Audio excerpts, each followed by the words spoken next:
So here we have the Audi A5 on a 13 plate. I'm going to start off by showing you around the outside of the car, and then we'll hop in and run through some controls from there. From the outside though, you can see it's a 3-door car with alloy wheels. Let's start off inside the boot and then work our way around the rest of it from there. As we approach the back of the car, you can see we have reversing sensors, plenty of boot space as well, along with that 60/40 split folding rear seat should you wish to increase this space even further. Okay, so we're just going to work our way back round to the front of the car, and then we'll hop in and run through some controls on the inside. But now that we've done a full circle of it, you can see it's in excellent condition the whole way round. Just briefly before we climb in, I think as well we're seeing the interior from this exterior point of view. There's plenty to run through on the dashboard, so let's hop in and we'll do that now.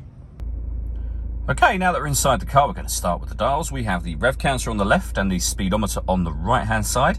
In the middle, you can see the total miles for this car, which is 71,400.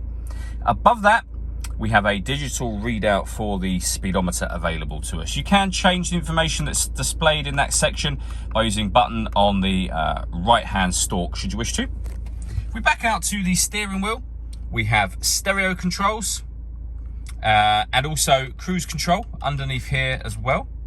Over in the center, we have the main color screen for the cars. This is where, amongst other things, you can access your radio, and you'll see there we have DAB, FM, medium wave and long wave radio all available to us.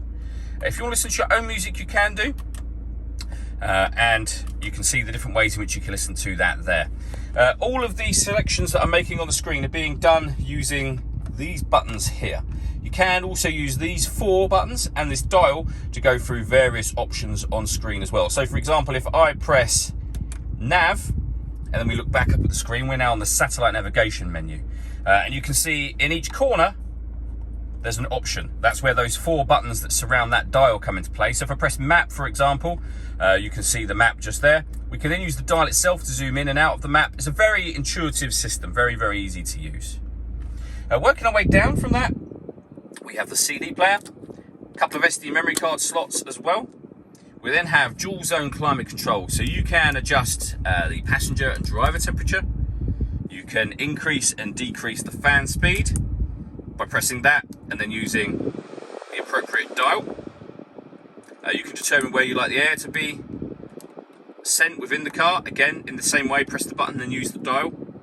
When you're happy with all of those settings, this button turns your air conditioning off or back on again, or hit auto. The car will now maintain those temperatures for you. You can turn that off by making any manual adjustment that you wish to. This car has also got a heated driver's seat, 3 different heat settings, and the same over on that passenger side as well.